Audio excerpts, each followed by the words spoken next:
is there an opportunity for us to be the biggest sport in the country?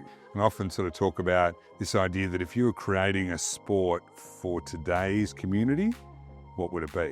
How do you create those moments of connection between the athletes and the fans or the clubs? Ultimately, when the team comes together and you can achieve some pretty special things. My personal vision is I'd love the NBL group to be in every single household in the country. When you see those people who've been able to break through the barriers, often is because they back themselves. Welcome to Moonshot. Today's guest is David Stevenson, CEO of the National Basketball League and the man leading Australian basketball into its boldest era yet. David's career has spanned some of the world's most iconic sporting organisations. 17 years at Nike leading global markets, senior leadership at the AFL, where he helped launch the hugely successful Gather Round, and now at the helm of the NBL. Stepping into the league at a time of rapid growth and global ambition, the NBL has launched new formats like the Ignite Cup and explored expansion into Australia and Asia.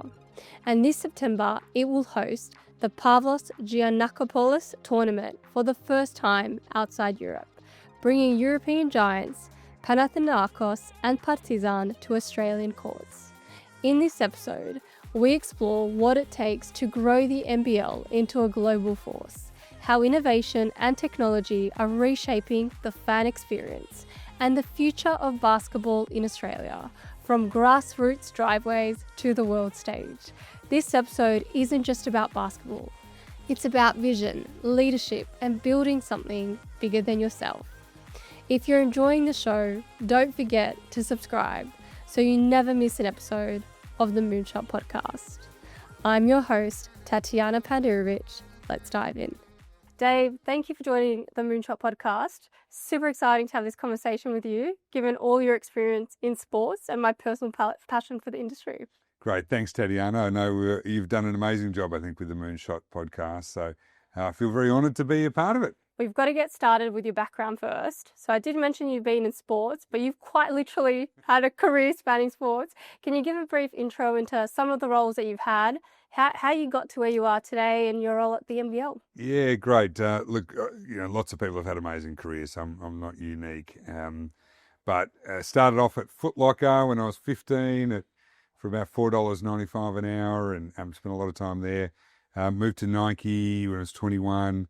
First 8 or 9 years here and then 8 years overseas. So living in Hong Kong, Portland, Oregon, Shanghai, back to Portland. Had a pretty amazing 17 years at Nike and loved it. Some pretty cool roles including running soccer globally for the commercial business and emerging markets and doing some fun things. And then moved back to Australia, was CEO of the Western Bulldogs when we won the flag, so that was good.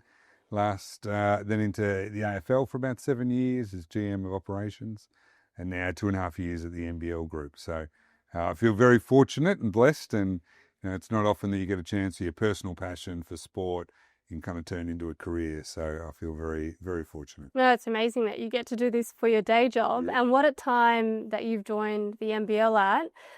Fastest growing league in Australia, I believe, over the last 2 years, growing at about 30% across all your key metrics. That's right. What's your vision for the NBL? You've joined at this incredibly exciting time of growth. Where are you heading? Yeah, look, first of all, I want to make sure we give great credit to all the people that came to the NBL before my time, as well as all the group that we're fortunate to work with, because it's never one person. It's a pretty amazing team effort. So thank you to all of those people and the clubs and our commercial partners and broadcasters and government, etc. I mean, the end point is really to be written. There's some parts of me that sort of feels like that writing the end point could be, is there an opportunity for us to be the biggest sport in the country and the biggest league? We often talk and get described as being the second best league in the world behind the NBA. I don't love being second best, so is there an opportunity where we can be an even bigger league is a big part. But ultimately the things that sort of drive me is I want to make sure that every fan, in whatever way they interact with us, have an amazing experience. And then I think whether that's going to a game, on our social media, signing up to our app to have an amazing experience. And I think if you can then mean more to more people, then I think you'll be successful in everything you do. Yeah, I'd love to dive deeper into that. So most leagues have their own DNA, and if you take the league out of the US, there's quite a strong entertainment aspect to it as well. If you take the English Premier League, different sport, but it really represents tradition and rivalry. Yeah. For fans that come to NBL games, what do you want the NBL to represent for them? Yeah, I think if there was one word, it'd be excitement. They're exciting opportunities, a great experience for entertainment. It's good for families, but there's always something going on. And that's what I love so much about our sport, is that we can create an exciting opportunity even when the game's not going on. So there's some of our young fans who look forward to the breaks rather than the actual games in some ways, because there's a dunk contest, or there's a unique activation, or they get a chance to clap their clappers, or there's a cool music song that's on. So it's that excitement of 2 hours of back-to-back excitement. I think that's what makes our game a little unique. And I often sort of talk about this idea that if you were creating a sport for today's community, what would it be? And you'd probably think about a sport that could equally be played for boys and girls, equally for adults and kids, that would be short and sharp, that would be played indoors and not impacted by the weather, that's high energy and entertainment, that's a global game, that's an Olympic sport, that's got a big link to culture with fashion and sneakers and music, doesn't have any concussion issues or major health challenges. And you kind of put all that together, and that's really basketball. So really, I think the opportunity we've got ahead of us to create that future is unmatched. Agree. I know we're talking about basketball, but as you started describing all of those elements, but if you were to create a modern day sport, you also got me thinking about the likes of paddle as an example, because that's a relatively new sport if you look at the history of the industry, and it meets all of that criteria that you just mentioned. So those fundamentals, and that basketball has that, just goes to show how much uptake there is in the modern time. Yeah, absolutely. And I actually spend far more time thinking about other entertainment propositions than I do about other sports. So, when we think about a Taylor Swift concert, it's got a lot of those things. And really, that's what I feel like our biggest competitor is time. Where do people want to spend their time? Now, it could be people don't choose to one sport or the other. They often think about how we're going to spend that time. Could be going to the movies, could be going to a concert, could be going out for dinner. Well, we want to make sure that, hey, why don't you come along to an NBL or WNBL game? So I think that entertainment proposition of excitement is really what we're about. When you think about that concept of time and who your target audience is, because audiences have been shaping quite greatly or evolving quite greatly in most sports, who is your target audience, and who do you market the games to? Yeah, really, our core audience, if you were to narrow down to one, is young families. It's often kids who might be involved in the sport, they're playing themselves, or they like watching, or they're connected to the NBA. And it's often mum and dad or one of the parents, maybe grandparents, that are looking for an entertainment proposition that will deliver every time. That's really what our core is. And when you go to our games, you'll see families, you'll see kids. There's this great noise and atmosphere that's really appealing for families. And one of the interesting comparisons from joining from the AFL to the NBL is that we'd always do these surveys after a game, and they'd go out to all the ticket holders, and the difference could be if you and I were going to an AFL game and we've gone together on the same train, we've bought the same food, we're sitting next to each other, but you barrack for one team and I barrack for another. If your team wins, your experience is up here. If my team loses, my experience is down here. Even though we've had everything exactly the same. That's really different. In the NBL, our difference is about that. So it doesn't have the same difference and reliance of what happens on court. Now, part of that is you don't have the same multi-generational fans that you have in places like AFL or NRL. But I think it also talks to the entertainment proposition that people are coming for 2 or 3 hours of excitement and entertainment, And if their team wins, hey, great, that's an even better bonus. But they're not going to have a bad experience if their team doesn't win. And I think that's been a really important insight for us to encourage. Yeah, what an interesting way to look at it. I've never thought about that actually, but I can definitely see that gap, and I can also see it when I think of other sports as well, where it's far greater. So it's very inclusive in a different way, in terms of you're still going to have a great time, just regardless of the outcome of the game. Yeah, absolutely. And so I think our challenge is great experience for families, young families, kids. How do we then grow that into other segments? So if you think about the young 20-year-olds who want a very different experience to maybe a 10-year-old with a couple of parents. So things like our NBL Ignite Cup that'll be on Wednesday nights, that gives us an opportunity to pivot that product experience to then be a little bit more tailored to those young professionals, the young adults who maybe Wednesday nights aren't ideal for families to come out to a game. Maybe good to watch, not necessarily to attend, but that young professional after work to go and have a few drinks with their friends, a social time. So that's where we get the opportunity to kind of pivot those range of products. Yeah, can you share more on the Ignite Cup? I read a little bit about it. A new prospect, it's quite innovative.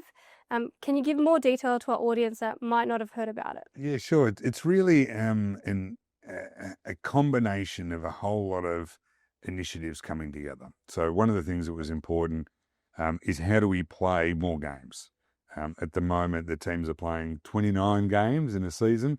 In the NBA, they play 82 games in a season. So based on having 55 sellouts last year, there's a big demand for more games. So we thought, how do we have more games on the schedule without just cramming them in on a Friday night or a Saturday? So that then led to a pretty clear space for broadcast audience. And Wednesday nights, traditionally, there's not a lot of live sport on. So that was our opportunity to be able to say, let's look at a new broadcast slot. And that then allows us between NBL and WNBL to play 6 nights a week. Third, we're trying to think about how do you attract a younger audience. And so to be able to have that Wednesday night experience very different compared to families, as I've mentioned before. And then fourth was, how do you create some incentive during the year or during the season for another prize beyond the titles? And so then by having each team plays a couple of games there, so 2 more home games, 2 more away games, and then they lead to then a final that's going to be in February, and we'll announce that shortly. But all the roads will lead to a final with some pretty significant prize money for both the clubs and the players, but also for the fans as well. Yeah, it's really diversifying the types of experiences that fans can have, but also the opportunities that players get as well. You talked a little earlier about the different types of experiences that you're trying to create. You've got the PGT tournament coming to Australia for the very first time, with European powerhouses coming to Australian shores. You've got Panathinaikos and Partizan, and they're going to play against the Kings and the 36ers. How did this come to be, and what does it mean for the NBL here? Yeah, look, I'm not sure that people really understand the importance of these games and how historic they are. This PGT tournament has never happened outside of Greece, and the fact that the one time it'd be really easy to go to Serbia and play in Partizan's home country, beautiful country it is, but the fact to come all the way on the other side of the world to come and play in Melbourne and Sydney just says a lot about their confidence in the NBL and the love of basketball here. So they'll play each other on Thursday night in Melbourne. To have Panathinaikos playing Partizan, in John Cain Arena. Hopefully we go pretty close to a sellout. There will just be this huge rivalry between the teams. We've even had to separate the groups so that they sit separately. So it's going to be an amazing atmosphere. And then on the Sunday, as you said, to be able to play each of them playing Sydney and Adelaide, it'll just give an insight into the passion and the power of European basketball. And we know the EuroLeague's been a hugely successful league for many, many years. Lots of Australians have played over there, and Australians have played for both of those teams as well.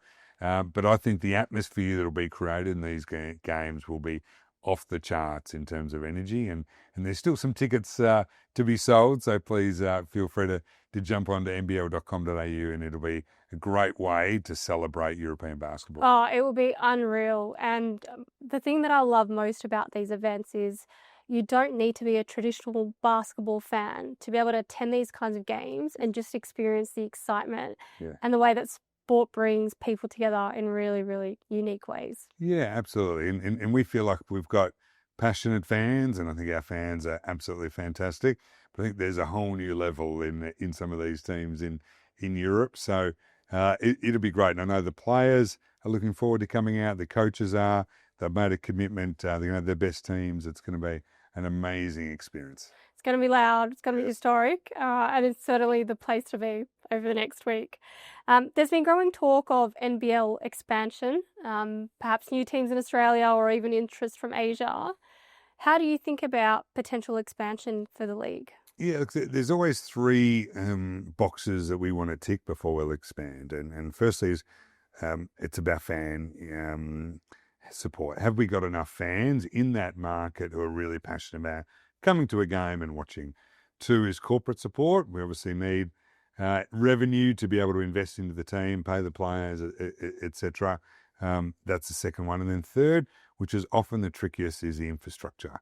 And that's both the playing venue and training venues. And the fact that we've had such phenomenal growth, as I said, 55 games sold out last year, the fans are looking for bigger audiences, so bigger venues.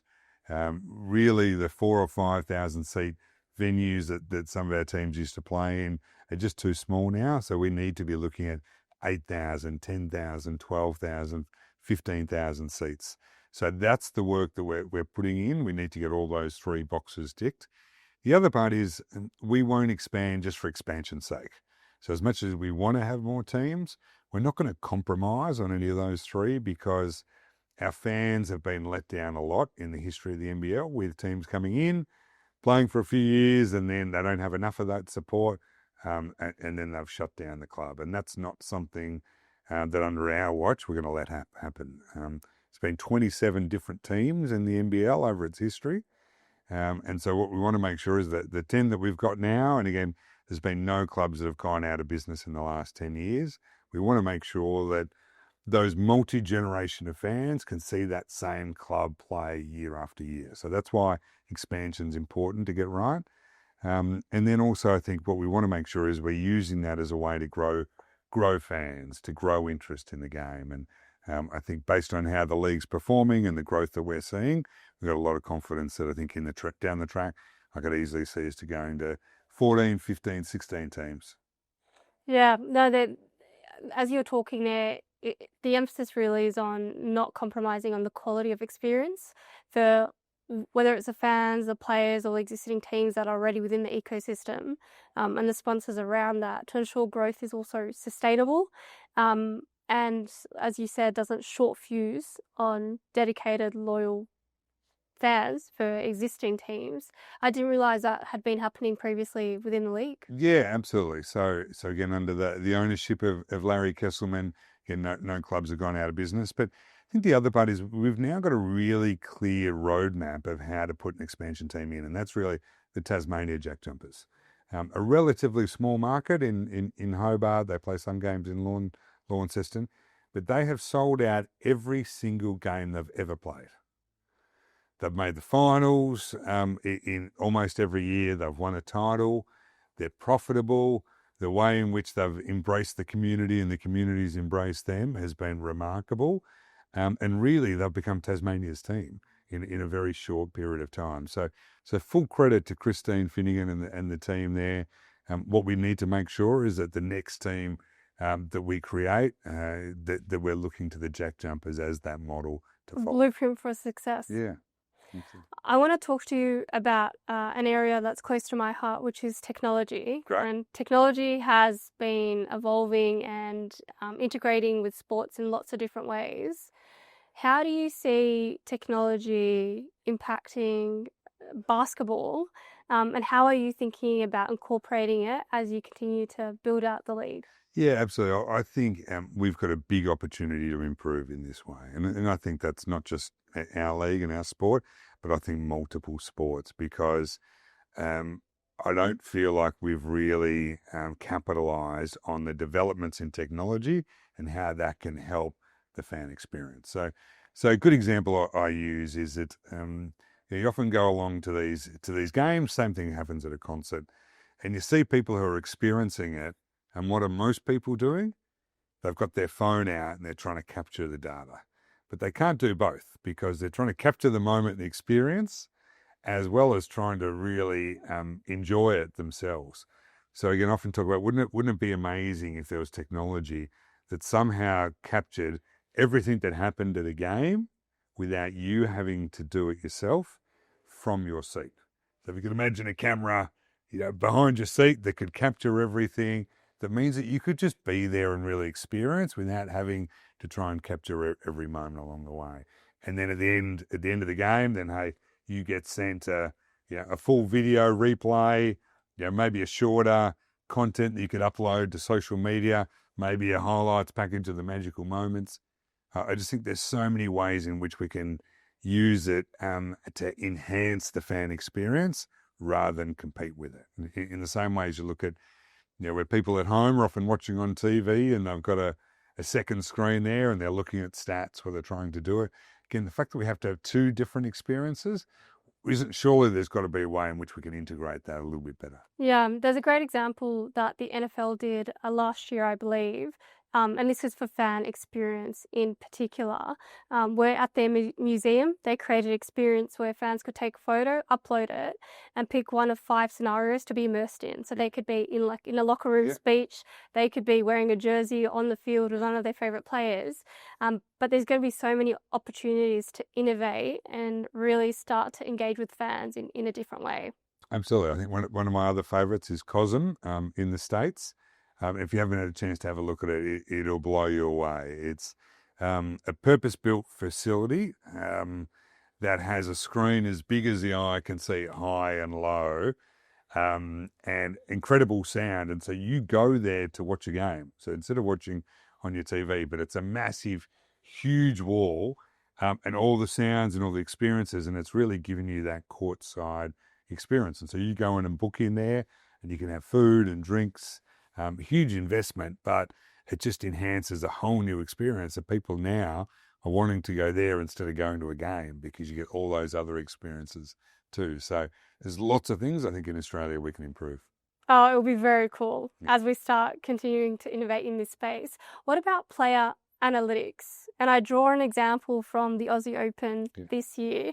It was in tennis. It was the first time where they started providing real-time analytics to coaches in the box, and also the first time that coaching was allowed in the sport of tennis. And so you started to enter this new paradigm in the sport where analytics was being used in a different way.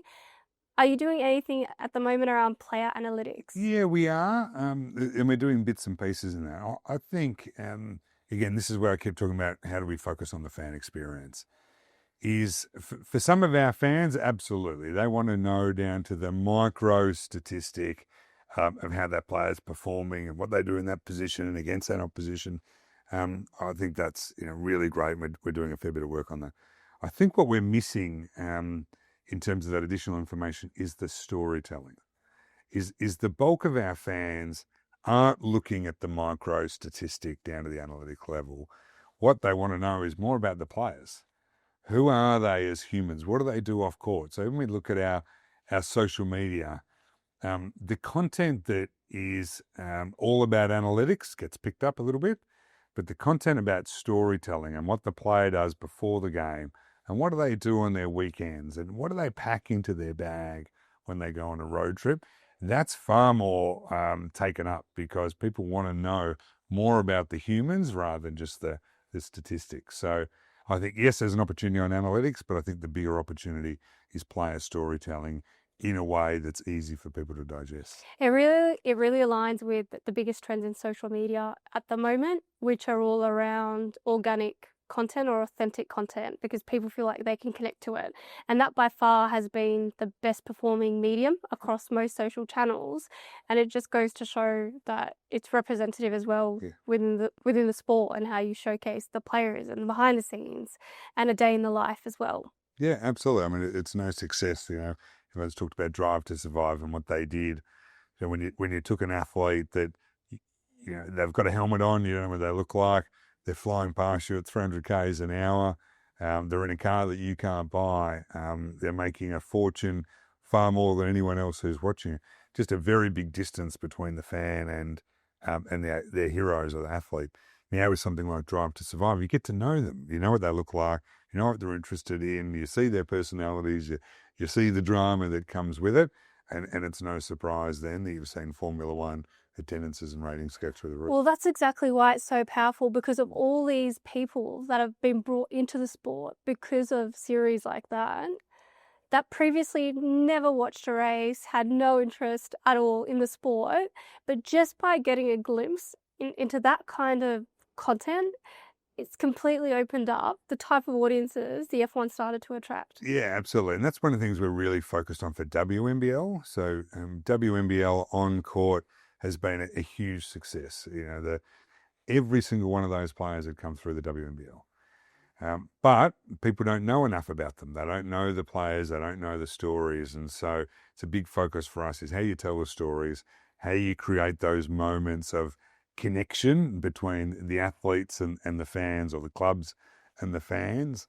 And I think we've got a big opportunity to grow that as well. Yeah, well, I'm so glad you brought it up, because there's been so much growth in the WNBL as well.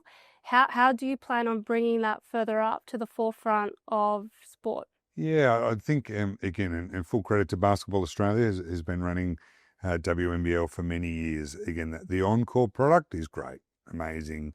One of the unique benefits of the WNBL is it runs the opposite season to the WNBA. So you actually get WNBA players playing in the WNBL, both Australians and also imports. The big opportunity there is, again, getting to know the players, the storytelling, the off-court experience, and that's why we've made some pretty significant investments in the broadcast production to ensure that we can tell these stories a lot better, in the marketing to build brands, including the brand of the league, the club, the players. The clubs have been really great at developing up better in-stadium experiences for those fans. And then I think ultimately is, how do we get broader media coverage? Because, again, anyone who comes along to a game or see these incredible athletes just get inspired and you feel great about. But the average person in the street just doesn't get that opportunity to be able to see them. So we take on that responsibility really seriously, and I think you'll see a very different WNBL this year. Yeah, super excited to see it. You've spoken a lot about fan experiences in almost every aspect of what we've talked about. I want you to tell me, what is the ideal day in the life when thinking about a fan experience watching either one of these games? Yeah, that's a really good question. I think the three things that always we think about is, how do you make it easy for the person? If it's easy to buy tickets, easy to get to the game, easy to get food at the game, easy to get the information that you want. That's kind of job number one. Two is, we want to inspire people. The things that's unique, and when I talk about excitement and entertainment, is we want to inspire people to be have a great time, to maybe shoot for the stars and be that on-court player that a child aspires to be, or to inspire people with their athleticism or their entertainment. And I think that's really good. And then three is, you want to have it tailored. So I think gone are the days where we used to think about fans as one group. And then we went through a stage and we said, no, we've got segments. We've got young adults, we've got families, we've got young kids. I think really what we need to be having is, we need a segment of one. We need to understand, Tatjana, what do you love? What do you want in your experience? Your food preferences might be different to mine. Your way you get to the game might be different. Your team might be different. Your favourite player. What you want to look on your second screen has got to be different. So we've got to do a better job of making it easy for people. We want to inspire people, and we've got to make sure that we tailor for exactly what you want, which might be different to your best friend who might be sitting right in the seat next door. Yeah, but still create that one experience that allows variety and flexibility, but still centers around the core theme of excitement for all. Yeah, absolutely. I think that's a great summary. Grassroots basketball is also exploding in popularity across Australia. Kids are playing in driveways, schoolyards, and junior comps in record numbers. How do you harness that energy at the grassroots level to develop players and build a legacy that strengthens the overall professional game? Yeah, it's a good question. I mean, I think we are the most fragmented sport in the country.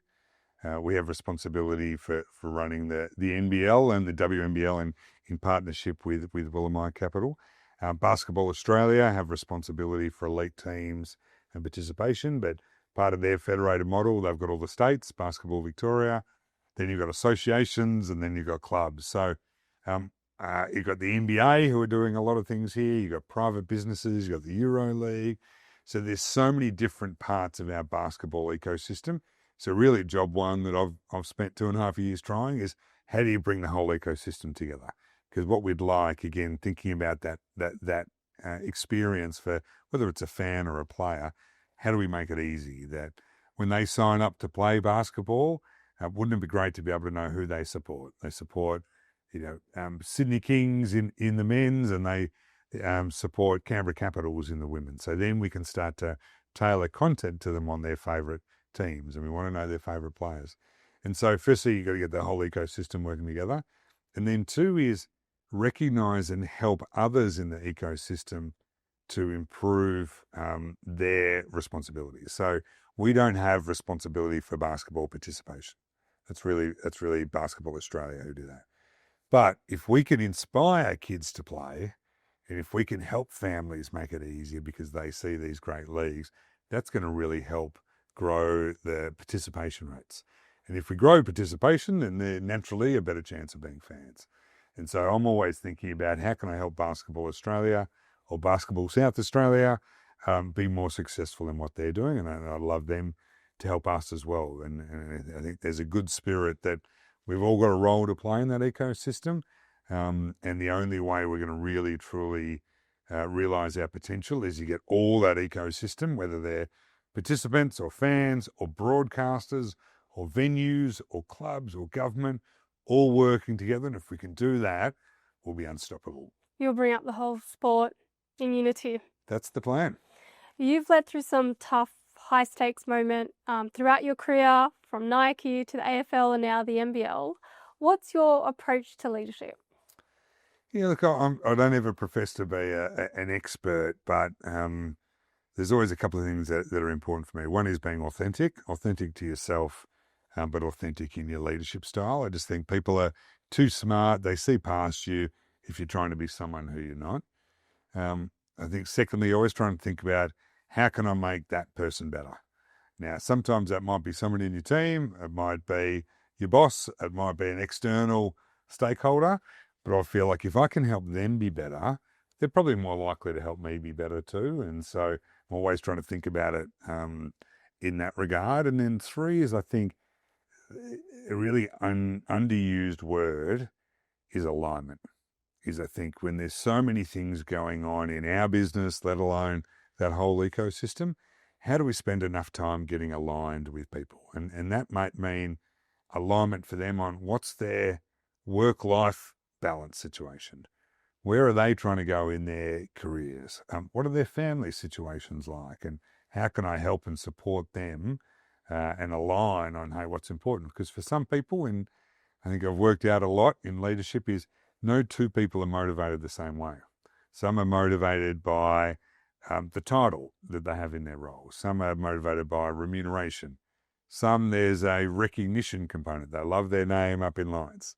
Some it's about, I want to be motivated by the fact of what time I can get out of here so I can go and pick up my kids after school. And some are really on a learning journey. So I think that the secret of leadership is spending enough time learning about people that you're working with. And the more you learn about them, then I find the better you can connect with them and therefore adjust my style to work best for them. So I love this, you're very centered on others, both when you talk about basketball and the NBL and what you're trying to achieve, but even your leadership philosophy, it reminds me of a great quote I heard, and I can't remember exactly who it was, but the sentiment rings true.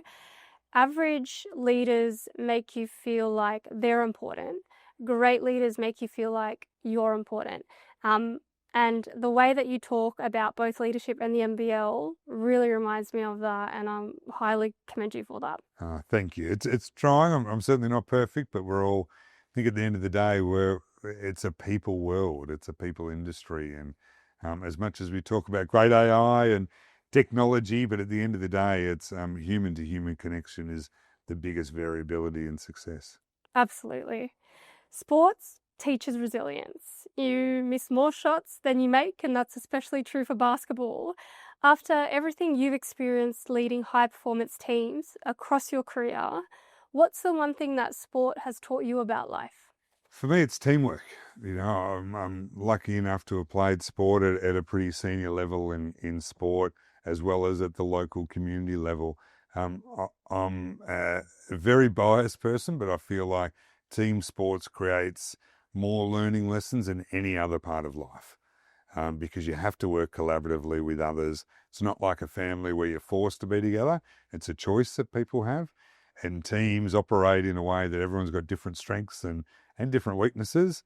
But ultimately, when the team comes together, and you can achieve some pretty special things, and that's been the biggest learning for me, and why I'm such a fierce advocate of team sports with my own family, but anyone I can chat with, because so many other parts of our life are individually driven, of how we study, or what our individual job is, or what our individual bank balance is, or where we live, versus, when you think about teamwork, that's really when you get to create something special.